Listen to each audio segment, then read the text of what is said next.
Teman-teman sekalian,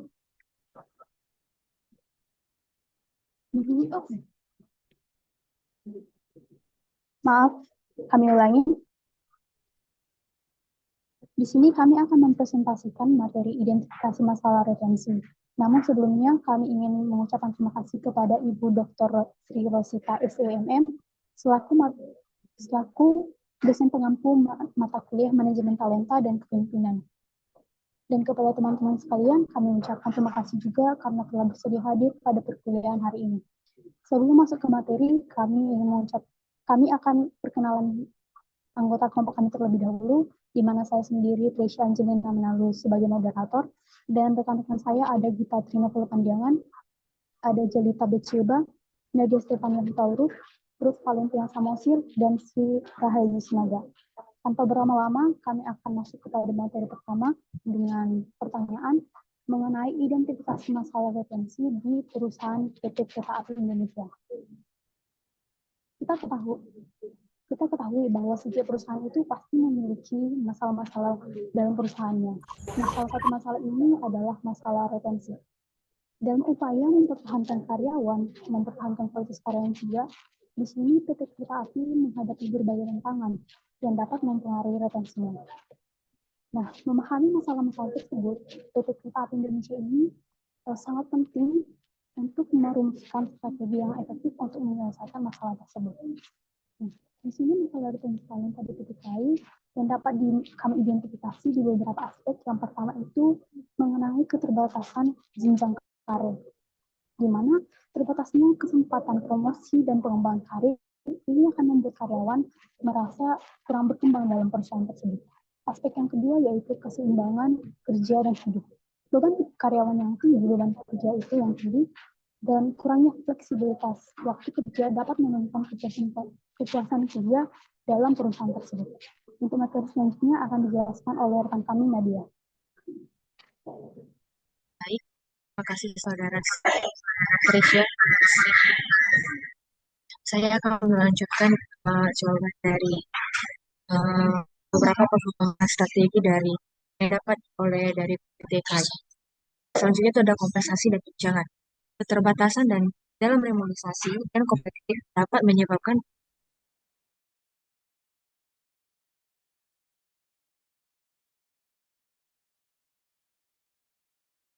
izin Bu, saya lanjut dari sini.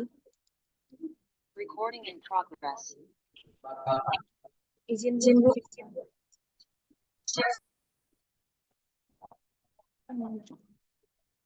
Saya lanjut dari karena masalah jaringan Bu di kampus.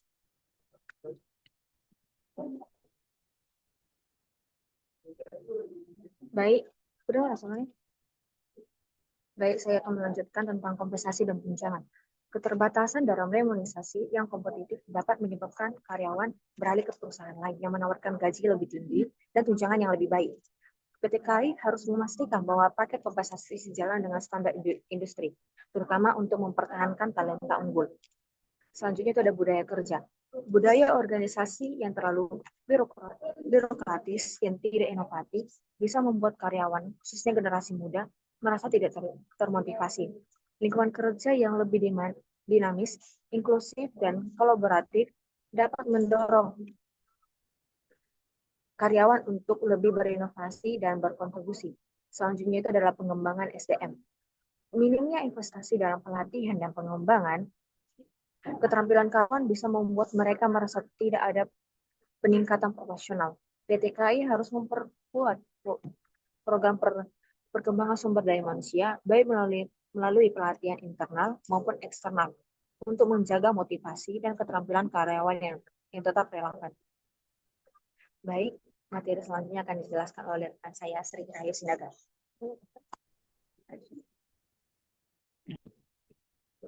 Untuk poin selanjutnya yaitu nomor 2, pengembangan strategi retensi talenta berdasarkan faktor dan praktik terbaik yang telah dipelajari. Untuk meningkatkan retensi talenta di PT Kereta Api Indonesia atau PT KAI, penting untuk mengembangkan strategi yang mempertimbangkan berbagai faktor yang mempengaruhi kepuasan dan keterlibatan karyawan. Berikut adalah beberapa pengembangan yang dapat dilakukan oleh PT KAI. Yang pertama, pengembangan karir dengan program pelatihan berkelanjutan. Dalam hal ini, sediakan pelatihan reguler untuk meningkatkan keterampilan karyawan, baik dalam aspek teknis maupun manajerial.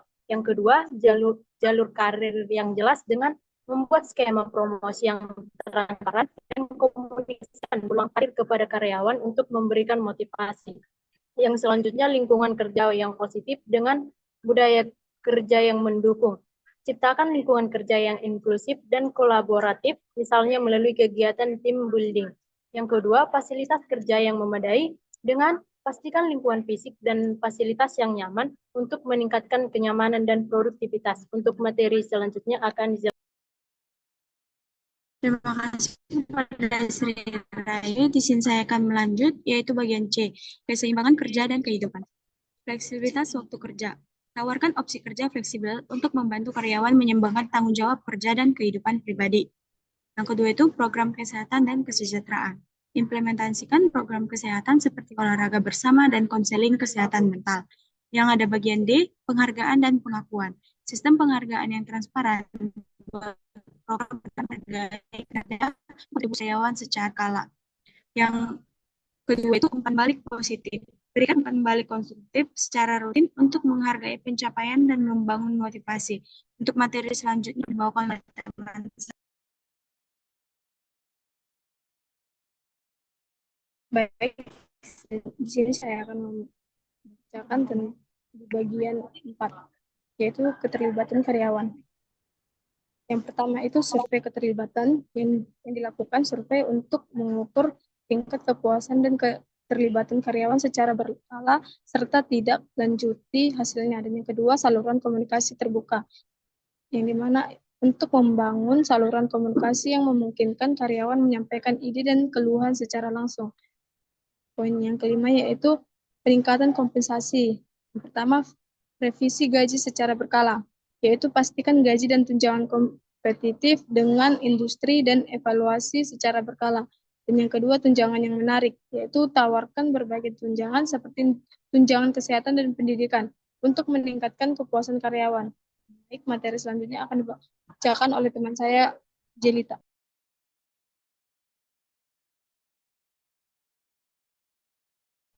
Baiklah, di sini saya akan melanjutkan materi saya.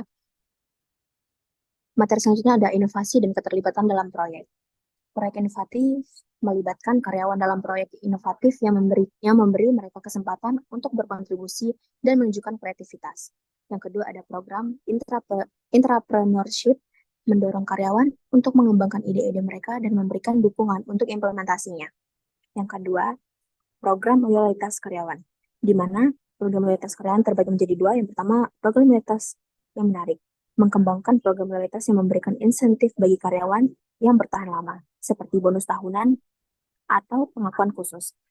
Selanjutnya ada fasilitas dan keuntungan khusus, menawarkan fasilitas khusus bagi karyawan yang telah lama bergabung, seperti perjalanan atau pelatihan eksklusif. Dengan menerapkan strategi-strategi ini, PT KAI dapat menciptakan lingkungan kerja yang mendukung dan menarik bagi talenta, sehingga meningkatkan retensi dan loyalitas karyawan. Sekian dari saya, selanjutnya akan dilanjutkan oleh moderator. Terima kasih.